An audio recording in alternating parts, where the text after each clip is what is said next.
My name is Elena Marquez, and I'm 43 years old. For the past 9 years, it's just been me and my daughter, Sophia. When my ex-husband, Victor, walked out on us, Sophia was only 8. He left for a woman he met through work, someone younger, more exciting, at least in his eyes. He didn't fight for custody.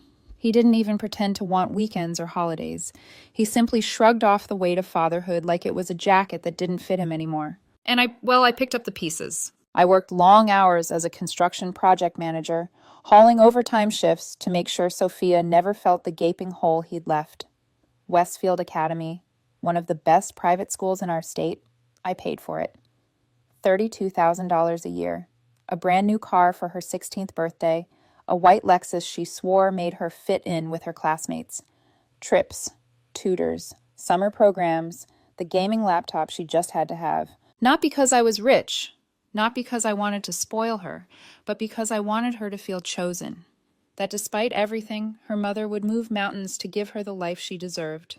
Or at least the life I thought she deserved. A few weeks ago, Victor slithered back into the picture. This time with Camilla, his glamorous girlfriend. She's all glossy hair, designer handbags, and curated Instagram stories. The kind of woman who calls herself a lifestyle coach, even though no one can ever really define what that means. Sophia was instantly enchanted. Camilla told her she could help her find her brand, that she had the charisma to be an influencer, that she shouldn't let people hold her back with outdated dreams like college. And suddenly, weekends at her father's place became the highlight of her week. I told myself it was fine, that Sophia deserved to know her father, even if he'd abandoned her once, that she could handle balancing both worlds. But I wasn't prepared for the knife she drove straight into my chest last Sunday night. We were in the kitchen. I had just set a pot of arroz con pollo on the table, the smell of saffron and garlic filling the room. Sophia barely looked up from her phone as she spoke. "Mom," she said casually, like she was asking about homework, "you're not really my mom." I froze, wooden spoon still in my hand. "Excuse me?" She lifted her eyes then, bright and sharp, rehearsed almost. "I mean, biologically, yeah, but Camilla gets me better. She actually supports my dreams, instead of lecturing me about grades and college. She says I can live with her and Dad once I turn 18. She wants to help me build my online brand." Her voice carried a mix of defiance and excitement, like she expected me to argue, to lash out, to prove her right about me being the strict one. Instead, I just looked at her, my own daughter, my Sophia, the same girl whose fever I sat through countless nights, who clutched my hand at her first recital, who once whispered that I was her favorite person in the whole world. And she was telling me I wasn't her real mother. Something inside me went cold. I placed the spoon down carefully, as if one wrong move might shatter me into pieces. "Okay," I said softly. Her brows furrowed. "Okay?" "That's what you believe," I replied, keeping my tone calm, almost detached. "So be it." She blinked, confused by my lack of a fight. "Mom, don't—" I cut her off with a small nod. "If I'm not really your mother, then I don't have real obligations, do I? Mothers pay for private school. Mothers buy cars. Mothers sacrifice every waking hour to make sure their children succeed. But if that's not me, if Camilla is the one who supports you, then perhaps she should take care of those things." The color drained from her face. "Wait, you don't mean—" "I do." Her phone slipped in her grip. "Mom, no, that's not what I stood, carrying my plate to the sink. My back was to her, but my voice was steady. "Dinner's getting cold. Eat if you want. I've lost my appetite." Behind me the silence stretched. Then the scrape of a chair, her footsteps retreating, the slam of her bedroom door. I stayed rooted to the spot, staring at the tiled backsplash as if it might offer answers. My heart was breaking, but under the heartbreak was something sharper, almost merciless. 9 years. 9 years of sacrifice, of putting her first, of working myself to the bone, and all it took was a few weeks with her father and his polished girlfriend for her to dismiss me. If she wanted Camilla as her mother, then she could live with the consequences. That night, I sat at the kitchen table long after the food had gone cold, bills spread out before me, the familiar weight of numbers pressing on my chest. For once, though, I wasn't thinking about how to stretch every dollar. I was thinking about what I wouldn't pay for anymore. Westfield Academy? $32,000 saved. The Lexus? Easily resold. The college fund? Well, that belonged to my daughter, and apparently I didn't have one anymore. I poured myself a glass of wine, my hands trembling only slightly, and as the night deepened, so did my resolve. If she wanted to test what life without her real mom felt like, I was ready to show her. The storm had already begun, and by morning, it would break wide open. Monday morning, I woke with a dull headache, the kind that comes from too little sleep and too many heavy thoughts. The wine glass was still on the counter, half empty, mocking me like a witness to my midnight resolve. I made coffee, strong and black, then picked up the phone. My voice didn't waver as I explained to the Westfield Academy bursar that financial support for my daughter, Sophia Marquez, would be ending immediately. The woman on the other end sounded startled. "Mrs. Marquez, are you sure? It's the middle of the semester." "I'm very sure," I said, pressing my palm against the cool countertop. "Effective immediately." She hesitated before replying. "Sophia will have 5 business days to secure alternative funding. Otherwise, she'll be withdrawn from enrollment." I thanked her politely, hung up, and exhaled. The first domino had fallen. By noon, the Lexus was listed online. Clean photos, fair price. I didn't have to wait long before offers rolled in. That afternoon, Sophia came storming into the house, eyes red and puffy, her uniform wrinkled. "Mom, what the hell?" I didn't answer right away. I stirred the pot of beans simmering on the stove, savoring the control in my silence. She slammed her backpack onto the floor. "They called me into the office today. The principal said you're not paying tuition anymore. They humiliated me, Mom, in front of everybody." I finally turned, spoon in hand. "Talk to your real mother figure about it." The words sliced through the air like glass. Her lips trembled. "Don't say that." "You said it first," I replied, my tone flat. "I'm just honoring your truth." Tears pooled in her eyes. "You're ruining my life over one comment." "One comment?" I shook my head, incredulous. "No, Sophia. It wasn't just a comment. It was a declaration, and declarations have consequences." She crumbled into a chair, burying her face in her hands. "This is insane. You're insane." I didn't argue. I let the silence press against her, let her own words echo in her ears. That night, my phone lit up with messages. "Victor, 47 texts in the span of an hour. What the hell are you doing? You can't just abandon your daughter like this. This is emotional abuse. Camilla's cousin is a lawyer. He says this is illegal. Sophia is traumatized. You've lost it." I scrolled through them with a weary detachment, replying only once. "She has a real mother figure now. Ask Camilla to cover it." Victor's response came immediately. "You're pathetic." I blocked him. Tuesday, the onslaught intensified. Sophia tried a new tactic. She cooked dinner for the first time in 2 years. Burnt lasagna, over-salted salad. But she stood there proudly, waiting for my reaction. "Dinner's ready," she announced with forced cheer, her eyes darting nervously to mine. I sat, took a bite, chewed slowly. "Thank you." Her shoulders sagged with relief. Afterward, she cleaned her room, vacuumed the living room, even folded laundry that wasn't hers. Then she padded into my bedroom, hesitant, her voice soft. "Mom, can we talk?" I set aside the book I wasn't really reading. "Talk." She perched at the edge of the bed, twisting her fingers. "I didn't mean what I said Sunday. I was just, I don't know, exploring my relationship with Dad and Camilla. You're my real mom. You've always been there." Her words should have felt like balm. Instead, they stung like salt on a wound. "And this realization has nothing to do with your tuition being cut off? With the car being sold?" I asked, eyes narrowing. She swallowed hard.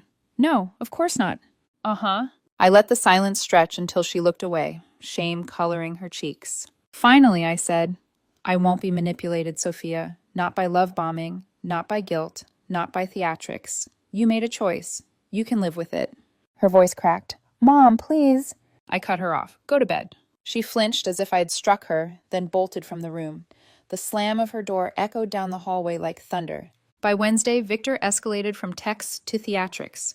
He showed up at my workplace, Camilla by his side, both of them fuming. Security had to escort them out after Camilla started shouting in the lobby. "You're destroying Sophia's future. You're jealous because she loves me more." I watched from the mezzanine, my boss beside me. He raised an eyebrow. "That your ex?" I nodded. He just patted my shoulder. "Stand your ground." That night, Sophia tried once more. She sat me down, eyes glossy with desperation. "Mom, I'm sorry. Really. I'll never say anything like that again. Just restore the payments, please." I leaned back in my chair, studying her. "And when Camilla buys you designer handbags? When Victor promises you the world? Will you forget again?" Her gaze faltered. "That's different. Get out of my sight." She recoiled, her breath catching, before stumbling from the room. As the door shut, I finally allowed myself a moment of weakness. My chest ached, my throat tightened. I wanted nothing more than to gather her in my arms, to tell her I forgave her, that I would fix everything like I always had. But I didn't, because this time she had to learn. By Thursday morning, the deadline loomed like a guillotine. The school wanted payment by Friday. Victor had threatened lawsuits 6 times. Camilla had posted cryptic Instagram stories about toxic mothers, and Sophia oscillated between rage, tears, and desperate affection, as if cycling through emotions might open a door back to the life she'd lost. She didn't realize yet that the door was locked, and I was holding the key. Friday arrived with the weight of Judgment Day. I had circled the date on my mental calendar all week, and by sunrise I could already feel the storm brewing. Sophia didn't go to school that morning. She sat at the kitchen counter, staring blankly at her cereal, spoon untouched. Her eyes were swollen from crying, her phone clutched like a lifeline.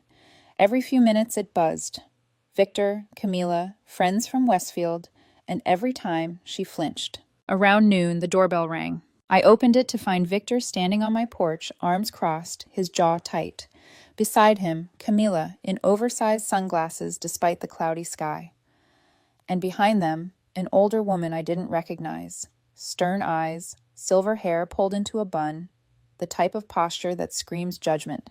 "This is my mother, Rosa," Camilla announced, her voice dripping with superiority. Of course, the matriarch. I didn't invite them in, but they walked past me anyway, the scent of Camilla's perfume overpowering the faint aroma of coffee in the living room. Rosa didn't waste time. She fixed me with a glare and began.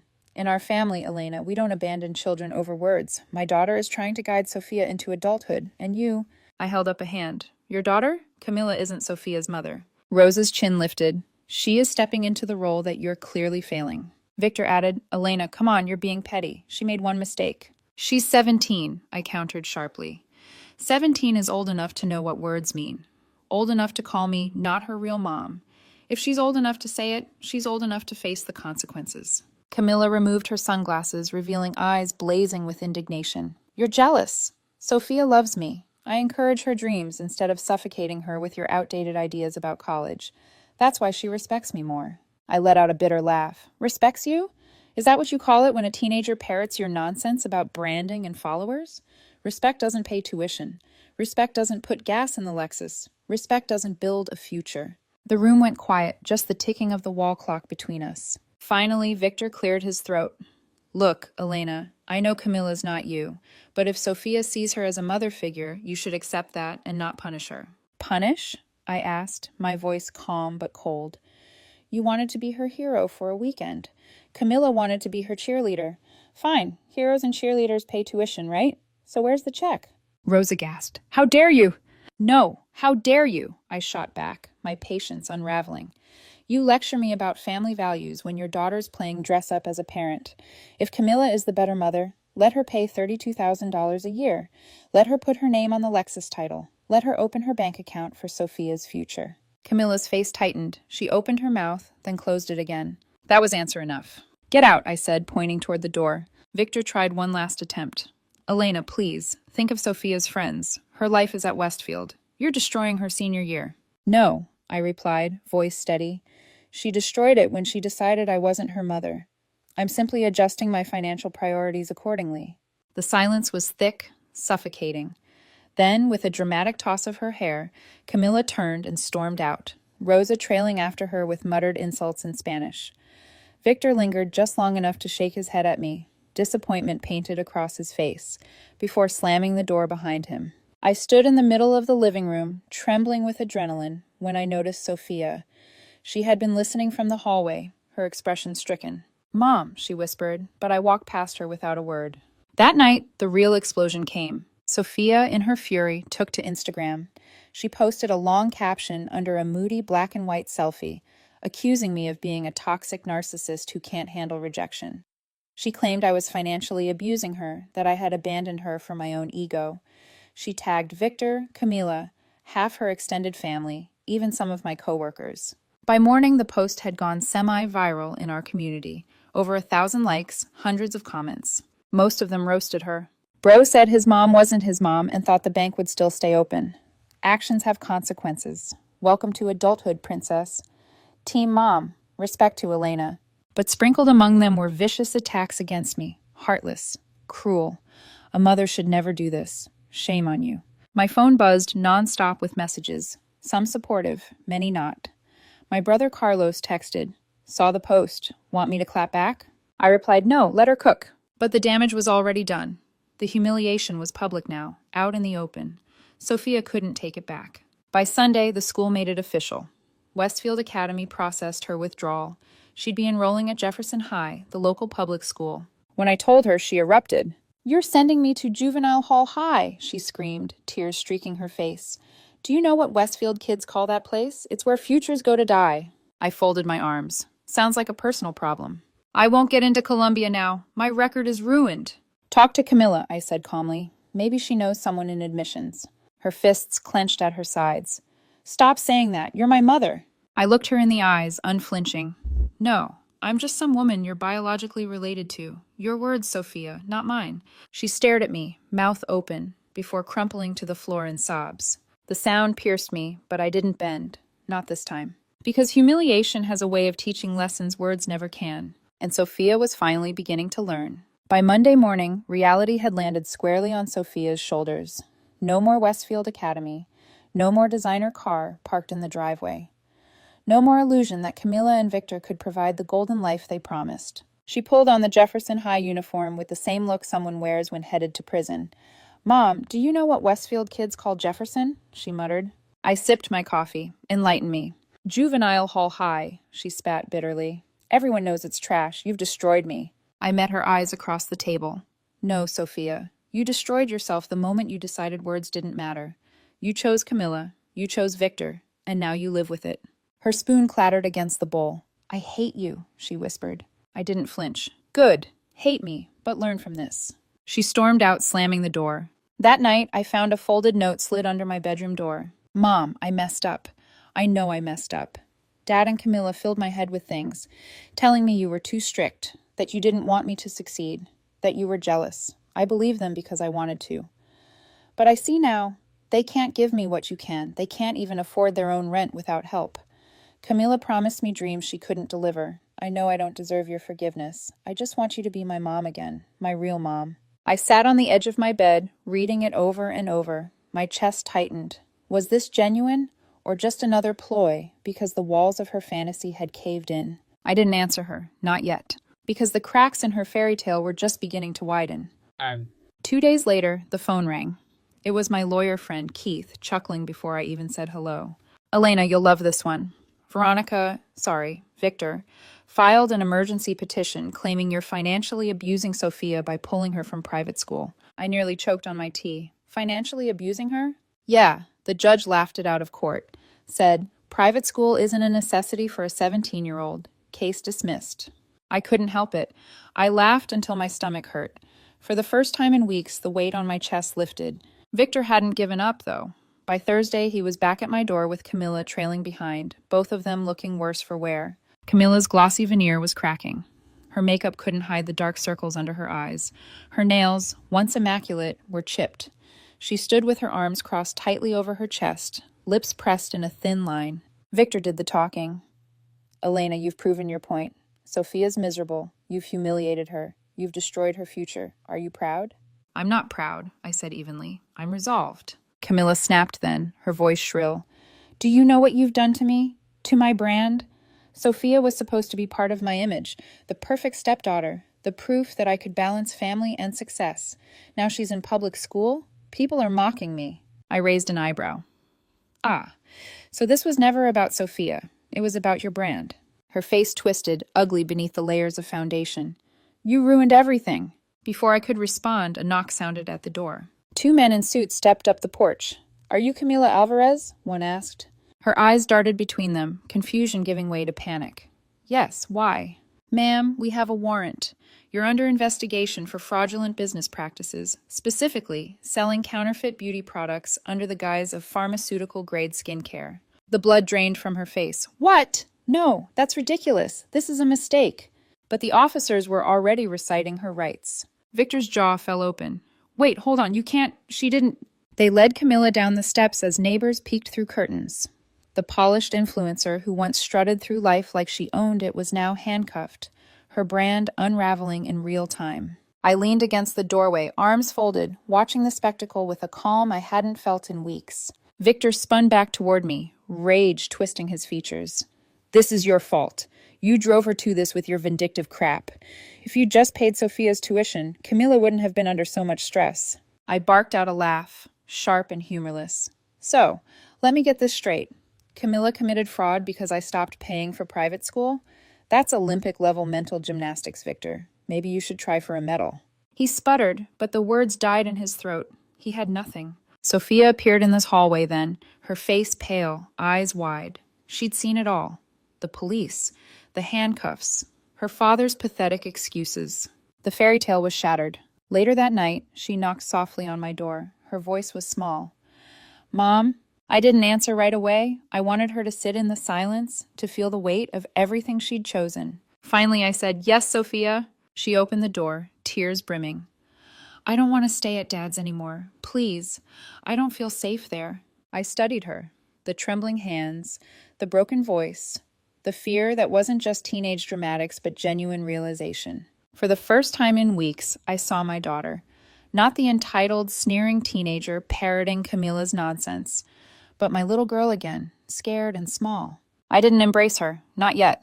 Instead, I said quietly, "Then prove you mean it." Because forgiveness wasn't free, and this time, Sophia would have to earn it. In the days that followed Camilla's arrest, the silence in my house was different. Less hostile, more fragile. Sophia moved quietly, almost reverently, as if she knew the walls were listening and she couldn't afford another misstep. She stopped slamming doors. She came home right after school. She even helped with dinner, chopping onions through tears that weren't only from the sting. I didn't rush to close the gap between us. I kept my distance, waiting, watching. Wednesday evening, I found her in the kitchen, hunched over a pile of Jefferson High homework. For once, she wasn't scrolling her phone or posing for selfies. She was working. "Need help?" I asked. She looked up, startled, then shook her head quickly. "No, I'll figure it out." Her voice carried determination I hadn't heard in months, maybe years. That weekend, she came into the living room clutching her notebook. "Mom, can we talk?" I set aside the laundry basket and nodded. She sat across from me, wringing her hands. "I'm sorry. For everything. For what I said. For choosing Dad and Camilla. For humiliating you online. I was stupid." Her voice cracked, tears slipping free. "You've always been my mom. The only one who's actually been there. And I treated you like trash. I don't know why you even let me back in the house." For the first time since this nightmare began, I reached for her hand. "Because you're my daughter, and no matter what you say, no matter how deep the wound, I will always be your mother. But love without respect?" I paused, letting her meet my eyes. "That I can't give." She nodded, sobbing quietly. "I'll earn it back, I promise." Meanwhile, Victor's life was unraveling in tandem with Camilla's. She was facing charges for selling counterfeit skincare products that had hospitalized a customer. He, stripped of her glittering illusion, looked smaller somehow. One night, Rosa, Camilla's mother, showed up at my door with Victor trailing behind like a scolded child. "Elena," Rosa began, voice sharp, "you've destroyed 2 families. My daughter is in jail. My grandson humiliated. You should be ashamed." I sipped my tea calmly. "Your daughter destroyed herself with lies and fraud. Don't put that on me." Victor stepped forward, desperation in his tone. "Please, Elena, think about Sophia. She needs stability. She deserves her car back, at least." I laughed bitterly. "No, Victor. She deserves lessons. She'll get a car when she graduates with a GPA above 3.5. Until then, she walks or takes the bus like every other kid who isn't bankrolled by parents playing savior." Rosa's face flushed crimson. "You are cruel." "No," I corrected. "I'm consistent. There's a difference." They left in a huff, but the truth lingered like smoke. Their empire of image and pretense had collapsed. As for Sophia, something in her shifted. Jefferson High, the place she once called Juvenile Hall High, became less of a punishment and more of an awakening. She made a friend, Maya, a sharp, grounded girl in her AP Calc class. One evening, Sophia admitted sheepishly, "She told me I was entitled, that I deserved everything that happened." And she was right. I raised an eyebrow. "And what did you say?" "I told her, thank you." Sophia laughed through the embarrassment. "Can you believe it?" I smiled faintly. Maybe she's good for you." Her cheeks flushed. "She is. She's real. Not like the Westfield kids." I didn't push, but I saw the spark, and I prayed it was the kind of spark that would keep her anchored in reality. Months passed. Slowly, carefully, we rebuilt. She studied harder, cleaned her room without prompting, even picked up a part-time job at a cafe down the street. One night she asked, "Mom, can I still use my college fund? Even if I don't go to Columbia? Maybe community college, then transfer?" I nearly dropped my fork. "You're considering community college?" She nodded. "Maya's doing it. She said it's smart financially. I don't want to waste what you saved." Emotion swelled in my chest, so fierce it nearly broke me. "That money has always been for your education, Sophia, but this summer you're working. You're paying for your gas, your insurance, your own extras, understand?" She smiled, watery but genuine. "Deal, Mom." It was the first time in months she'd called me that without hesitation. The last confrontation came one Saturday morning when Rosa, Victor, and a haggard-looking Camilla, out on bail, showed up at my door. They wanted peace, they said. They wanted family unity. I stood in the doorway, coffee in hand, robe tied around my waist, not moving an inch. Rosa started with her usual sermon. "Elena, this has gone on long enough. Families forgive. Families unite." I cut her off. "Families also show up. They sacrifice. They tell the truth. None of you did that for Sophia. Don't lecture me about family." Camilla's voice was hoarse. "Please, I know I made mistakes, but Sophia shouldn't suffer because of us." I looked at my daughter, standing just behind me. Her back was straight, her chin lifted. She didn't shrink this time. "She won't," I said, "because she's learning, and she'll keep learning, but not from you." I closed the door in their faces. That evening, Sophia and I sat side by side, eating the dinner she'd cooked, scrambled eggs and overcooked bacon, but edible. She glanced at me shyly. "Mom, are we good?" I took a breath. "We're getting there, step by step." She smiled, small but hopeful. Later, when she'd gone to bed, I sat at the kitchen table staring at her old college fund statement. $127,000.